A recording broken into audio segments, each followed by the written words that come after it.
This is Poetry for Warriors Daily, your daily dose of Poetry for Warriors.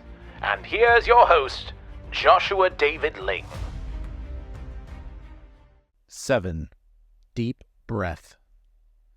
Following their trip to Army Dave's, Braden and Rayen got a hotel room.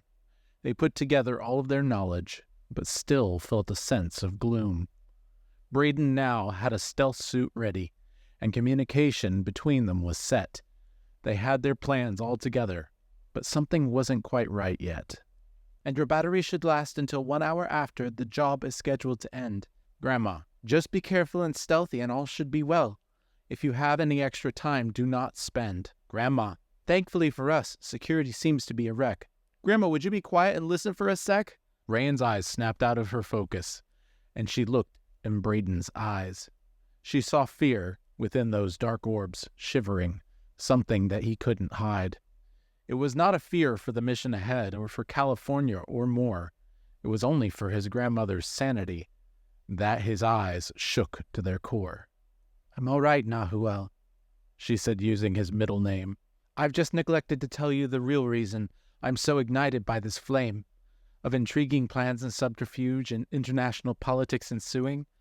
I've forgotten to tell you why I am doing all that I'm doing.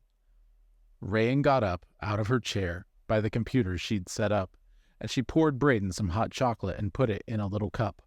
She sat down next to him on the bed and laid her head upon his shoulder. I know I don't act like it most of the time, but Nahuel, I'm getting older. Ever since your grandfather died, I've been on a downhill slide. I've raised you with all the ferocity I have. At least, I've surely tried. You are on the uphill swing.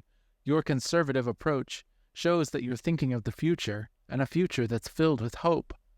I have such a future too, but now is what matters most. If I don't act when God gives me a chance, and simply live and coast, then everything I taught you would be in vain. A hypocrite I would be. To desert our homeland here and now, in her greatest time of need?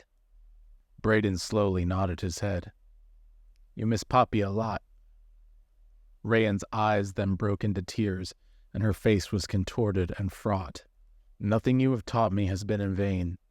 We'll have to fight, you're right. We'll miss Poppy together now.